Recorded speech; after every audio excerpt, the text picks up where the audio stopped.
अगर नहीं पसंद करते हैं इसका मतलब कि धर्म को नापसंद नहीं करना है कि करना चाहिए। धर्म अलग है, बीजेपी अलग है। जब भारत माता की नारा अगर कोई लगाए तो फिर बीजेपी की फीलिंग नहीं आनी चाहिए, क्या आनी चाहिए? क्योंकि राष्ट्र हमारा है, हम सबका राष्ट्र है, हम सभी राष्ट्रवादी हैं, हम सभी देशभक्त हैं। इसके लिए देश में जो भी पैदा हुए लोग हैं, किसी जाति धर्म के लोग हैं, ये सब हमारे भाई बहन हैं, है कि नहीं है? इसके लिए धर्म की बात अलग और राजनीति की बात अलग अलग। इसको जोड़ के न देखिए, ऐसे जोड़ के जब तक देखेंगे तब तक भारतीय जनता पार्टी हमें आपको गुमराह करे रहेगी नहीं गुमराह करे रहेगी।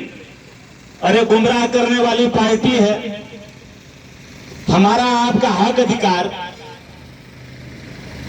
जब ये विपक्ष में थे तो कहते थे कि ओबीसी का सारा हिस्सा यादव समाज खा गए और एससी का आरक्षण का सारा हिस्सा जाटो समाज खा गए। अब हमें सरकार में लाओ, सत्ता में हमें लाओ, तब ओबीसी के अन्य समाज के लोगों का उनका हिस्सा दूंगा। यही तो कह रहे थे, भारतीय जनता पार्टी की नहीं कह रही थी भाई। लिस्ट जारी करती थी, कितने थानों पे थानेदार यादव, इतने डीएम यादव। आज कभी कोई लिस्ट आता है? आज कभी आप लिस्ट देखेंगे तो आपके आंख कान खुल जाएगा कि आज शासन सत्ता पे थानेदार कौन बैठा हुआ है, किसके हाथ में बागडोर दे दी गई है। तो हमें आपको गुमराह करने का काम बीजेपी ने की कि भाई आपका हिस्सा यादव खा गया। तो भाई आपको सरकार बनाया है पिछड़ों ने साथ दे करके। आपने कहा हिस्सा देने के लिए आपने सामाजिक न्याय समिति का गठन किया। सामाजिक न्याय समिति का रिपोर्ट भी आ गया। तो क्या आपने सामाजिक न्याय समिति का रिपोर्ट लागू किया? नहीं किया। तो आपने भी पिछड़े समाज के आप विरोधी हो, पिछड़े समाज का हिस्सा नहीं देना चाहते हो। तो ऐसे भारतीय जनता पार्टी को सत्ता से बेदखल करना चाहिए कि नहीं करना चाहिए? करना चाहिए। जो गुमराह करे उससे सत्ता से बेदखल करना चाहिए। सम्मानित साथियों, हमारी लड़ाई है, हमारी मांग है आरक्षण में वर्गीकरण। हमारे तमाम नेता कहते हैं कि भाई जातिवार जनगणना होनी चाहिए। मैं भी कहता हूं जातिवार जनगणना होना चाहिए, लेकिन जातिवार जनगणना से पहले जो आरक्षण है उसमें वर्गीकरण होना चाहिए। केंद्र में ऐसे लगभग 1000 जातियां जिनको केंद्र का 1% लाभ मिला ही नहीं है। एक भी विधायक सांसद है ही नहीं, डॉक्टर इंजीनियर है ही नहीं है, सचिव प्रमुख सचिव है ही नहीं है। तो पहले आरक्षण में वर्गीकरण, उसके बाद जनगणना में जिनकी संख्या भारी उनकी उतनी हिस्सेदारी होनी चाहिए कि नहीं होनी चाहिए? होनी चाहिए। आज सुप्रीम कोर्ट ने भी मान लिया है, सुप्रीम कोर्ट ने भी कहा है कि आरक्षण में वर्गीकरण होना चाहिए। आप लोगों को पता है कि नहीं, अखबार में भी आया था, टीवी में भी चला था, सोशल मीडिया में। जब सुप्रीम कोर्ट कह रहा है कि आरक्षण में वर्गीकरण होना चाहिए तो होना चाहिए कि नहीं होना चाहिए? लेकिन भारतीय जनता पार्टी केंद्र और प्रदेश में है और आरक्षण में वर्गीकरण नहीं कर रही है, केवल गुमराह कर रही है। और दूसरी पार्टी सपा और बसपा हमारे प्रदेश में ये भी रही है सत्ता में, आज विपक्ष में है, ये भी पार्टियां वर्गीकरण के विरोध में हैं। वर्गीकरण के विरोध में है कि नहीं है? इन दोनों पार्टियों के प्रमुख नेताओं ने भी कहा कि नहीं, आरक्षण में वर्गीकरण नहीं होना चाहिए। ये ओबीसी और एससी एसटी में बंटवारा कर रहे हैं। बंटवारा करने से हिस्सा मिलेगा तो आपका कमजोर भाई, आपका जो भाई कमजोर है उसको हिस्सा मिलेगा तो वो आगे आएगा, तो आपको क्या नुकसान है? वर्गीकरण होगा तो इसमें फॉरवर्ड को तो मिलेगा नहीं। ओबीसी का वर्गीकरण तो ओबीसी को ही मिलेगा ना, एससी एसटी का वर्गीकरण होगा तो एससी एसटी को ही मिलेगा हिस्सा। तो जिनकी जनसंख्या भारी उनकी हिस्सेदारी। यही लड़ाई आपका भाई बाबू रामपाल और आपका भाई रमेश निषाद जी यानी भागीदारी न्याय मोर्चा लड़ रहा है। सम्मानित साथियों, इसलिए आप सभी के साथ और सहयोग की जरूरत है। हमारे कुछ नेता हैं जो पिछड़े समाज के, जैसे डॉक्टर संजय निषाद जी हैं, वो भी खूब आरक्षण एससी का दिला रहे थे अपने समाज को। उनके समाज के भी हाथ में युवाओं के 2 सर्टिफिकेट आ गया। क्योंकि सपा बसपा भाजपा तीनों सरकार ने 17 जातियों को एससी कैटेगरी में डालने के लिए केंद्र को लेटर दिया था, ये भी जानकारी है आप लोगों को। तो उसके तहत इनके शासनादेश के बाद कई लोगों ने एससी का भी सर्टिफिकेट बना लिया, ओबीसी का भी सर्टिफिकेट है। समाज गुमराह है, लेकिन पास हुआ नहीं और न पास होना है। क्योंकि हम भी चाहते हैं, भागीदारी न्याय मोर्चा भी चाहता है कि भाई एससी समाज की जितनी जनसंख्या है उतना उनका आरक्षण है, एसटी समाज की जितनी जनसंख्या है उतना उनका आरक्षण है, उनका आरक्षण उनको मिलना चाहिए, उनका हक उन्हें मिलना चाहिए। ये भागीदारी न्याय मोर्चा राष्ट्रीय पार्टी भी चाहती है। तो सही चाहती है, गलत चाहती है? सही है। तो जब डॉक्टर संजय निषाद जी मांग कर रहे हैं तो भाई इनकी जनसंख्या के हिसाब से जब बढ़ेगा तब तो मिलेगा। अब एससी में आप जाएंगे, वो पता राजभर जी में मांग करते हैं एससी का सर्टिफिकेट, तो आप एससी समाज का के हिस्सा खाएंगे। तब ऐसे टाइम में कि जिस तरीके से मणिपुर में लड़ाई हुआ, जातीय हिंसा हुई, पूरा मणिपुर जल गया, पता है आप लोगों को ना। तो कल को ये लगता नहीं आपको कि सपा बसपा भाजपा ये तीनों पार्टियां उत्तर प्रदेश में भी एससी और ओबीसी समाज के लोगों को लड़ाना चाहती हैं? लड़ाना चाहती कि नहीं लड़ाना चाहती है? कल को अगर ये 17 जातियां अगर एससी समाज का सर्टिफिकेट मांगेगी तो एससी समाज के लोग भी खड़े होंगे, बोलेंगे भाई हमारा हिस्सा आप काहे दूसरे को दे रहे हो? तो लड़ाई होगा कि नहीं होगा? पक्का।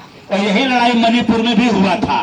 मैतेई समाज को एसटी समाज में जो है डालने का काम वहां का सरकार और कोर्ट ने किया था, जिसका नतीजा हुआ कि कुकी समाज आंदोलित हुआ और कुकी समाज और मैतेई समाज में लड़ाई हुआ, मणिपुर जल गया।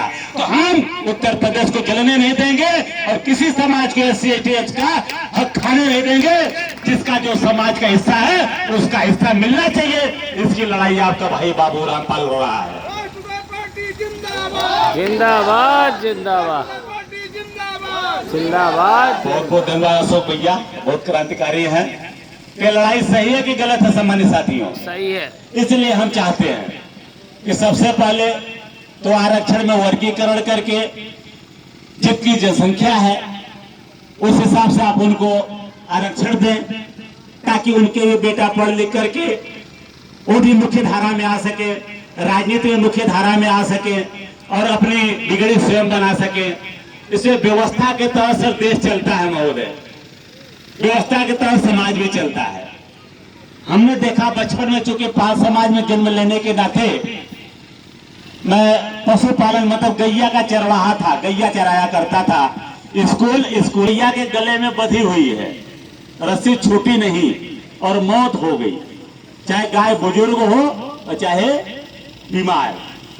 तो ऑटोमेटिक हमारे लोगों को पता चल जाता था कि रे राम राम राम राम, बड़ा घनघोर पाप हुआ, ये तो गौहत्या लग गया। फिर क्या करें? अब गौहत्या लग गया तो जाके सबसे पहले पंडित जी के यहाँ जाए। बोले कि क्या हुआ भैया, काहे आ गए? बोले ऐसा है कि गाय बंधी थी और मर गई। तो बोले हाँ, बड़ा घनघोर पाप हो गया, आपको रस्सी छोड़ देना चाहिए। क्या तो पंडित जी हो गया, अब क्या करें? क्या करेंगे? जाइए और एक दिन फला दिन सब व्यवस्था करिए, पूजा वूजा सुन लीजिए और उसके बाद गंगा नहा लीजिए।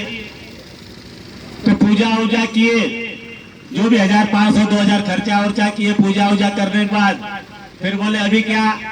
कहे अभी जाइए गंगा नहा लीजिए और वहां पे भी थोड़ी दान दक्षिणा कर दीजिएगा।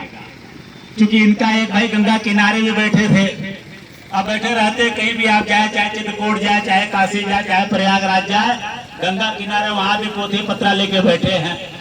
तो वहां पहुंच गए, भैया क्या हुआ, कहाँ से आए? बोले फला फला जगह से आए, ऐसा ऐसा हुआ, गैया जो है कि मर गई थी, गौहत्या लग गया। क्या अच्छा चलिए नहा लीजिए, नहा के आइए। फिर वहां भी दान दक्षिणा वहां भी दिए। बोले दान दक्षिणा हाथ देगा। बोले पंडित जी अब क्या करें? कब जाइए गाँव में भंडारा कर दीजिए, वहां पे भी ब्रह्म भोज करा करके थोड़ा ब्राह्मण को दक्षिणा दे दीजिए। कहे चलिए ठीक है, वहां भी जा रहा हूँ। और क्या करना होगा, और ये करना होगा कि कम से कम 20 गांव आपको भिक्षा मांगना होगा। 20 गांव से मांग के फिर जुड़े के आपको भोज करना है। तो बेचारे आए गए, तो आगे तो 20 गांव गए, घूम घूम के मांग रहे हैं, बता रहे हैं कि भाई हमारे गाय ऐसे ऐसी मर गई थी, गोहत्या लगा, इसके लिए ब्रह्मभोज करानी है। तो मांग के ब्रह्मभोज कराए। तो फिर जो गांव में लोग घूम रहे थे, इनको भोजन भी हुआ, कुछ दक्षिणा विदाई भी दिए। इसका मतलब ये हुआ भाई गाय मरी आपकी, रस्सी नहीं बांधे आप, मतलब नहीं छोड़े, गाय मरी आपकी, गौहत्या लगा आपको, पंडित जी ने पूजा कराई, दक्षिणा मिला उनको। फिर एक भाई जो नदी किनारे गंगा किनारे बैठे हैं, वहां गए दान दक्षिणा दिए उनको। फिर 20 गांव मांग के आपको कराना है, मतलब एडवर्टाइज भी आपको ही करना है कि कल को और भी किसी के साथ ये गलती हो, वो अभी यही काम करे। तो एडवर्टाइज भी आपको करना है, और गांव में जो घूम रहे हैं उन्हें भी भोजन और दक्षिणा देना है।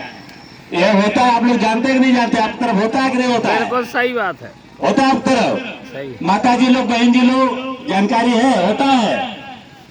तो आप समझिए कि जो समाज इतनी व्यवस्था करेगा, खुद के भी भोजन की व्यवस्था करेगा, और अपना भाई जो नदी किनारे बैठे हैं उनका भी व्यवस्था करेगा, जो गांव में घूम रहा उनकी व्यवस्था करेगा, यह समाज आगे आएगा कि और दूसरा समाज आगे आएगा? यही समाज आएगा। ये समाज आगे आएगा ना? आएगा। ये काम हम लोग भी कर सकते हैं कि नहीं कर सकते हैं? कर सकते हैं। भाई हमारे किसी जाति धर्म से कोई लड़ाई नहीं है, लेकिन हमारे लोगों को एक दूसरे को आगे बढ़ाने की परंपरा लानी चाहिए कि नहीं लानी चाहिए? ये परंपरा कैसे लाएंगे? अगर हमें हमारे गरीब परिवार के बेटा और बेटी को पढ़ाना है तो आप कैसे पढ़ाएंगे? अगर आपका विद्यालय होगा तब पढ़ाएंगे कि आप मंदिर में अपना पैसा कमा के मंदिर बनवा करके उसमें पढ़ाएंगे? वो भी विद्यालय आपका होगा तब न पढ़ाएंगे कि दूसरे के विद्यालय में आप निःशुल्क एडमिशन मिलेगा? नहीं मिलेगा। बोलिए, आप लोग हाथ उठा करके बोलिएगा, दूसरे के विद्यालय में निःशुल्क मिलेगा? नहीं मिलेगा। तो आप लोग, हम देखते हैं जनसंख्या के हिसाब से हमारे लोगों को मैं देखता हूं जो विद्यालय खोल सकते हैं, महाविद्यालय खोल सकते हैं, और भी प्लान बनाते हैं कि कहीं मंदिर का निर्माण कर दे। और भंडारा कितना बड़ा बड़ा हमारे मध्य प्रदेश में तो 5-5 करोड़ का भंडारा 10 दिवसीय चलता है। सही बात है। हमें एक सज्जन ने निमंत्रण दिया मध्य ग्वालियर से, बोले कि अध्यक्ष जी आपको आना है फला दिन। हमने कहा कार्यक्रम, बोले कि बहुत विशाल भंडारा 10 दिवसीय चलेगा। हम कहा अच्छा। बोले 5 करोड़ हम लोगों ने चंदा इकट्ठा किया है। हमने कहा तब तो मैं नहीं आऊंगा। अरे ऐसा क्यों नहीं आएंगे? हमने कहा 5 करोड़ रुपए में से 4 करोड़ लगा के विद्यालय बना दो, और 1 करोड़ रुपया लगा कर कोई राजनीतिक पार्टी चला लो, तुम्हारा भी बिगड़ी बन जाएगा, आने वाली पीढ़ी की भी बिगड़ी बन जाएगी। 5 करोड़ लगा के भंडारा 10 दिन में कराने के बाद तुम्हारी भी कमाई गई, आने वाली पीढ़ी का भी। भाई समाज के पास है। हमारे रमेश प्रसाद जी ने कहा कि लोग झुआ व रोड पौवा पी करके दे देते हैं। सही है।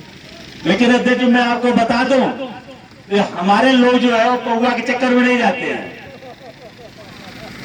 हमारे लोग क्या करते हैं, अगर इनके यहाँ कोई वोट मांगने जाता है तो दुआ सलाम राम राम करने वाले करते रहे, बहुत देर हो गया कहाँ जा रहे हो? अरे भाई वोट मांगना, अच्छा चलो बैठो, और जितने लोग हैं सबकी खाना की व्यवस्था हम करते हैं। वोट मांगने वाले को उसे कुछ लेते तो है नहीं, उल्टा उन्हें देने का काम करते हैं। अगर नोट भी दे देते हैं, वोट भी दे देते हैं, खाना भी खिला देते हैं, नमस्कार कर लेते हैं, उनकी बल्ले बल्ले और खुद की दुर्गति करवा लेते हैं। करवाते कि नहीं करवाते? और हमारे लोगों को क्या बताया जाता पता है? मैं 23 में रथ यात्रा निकाल रहा था,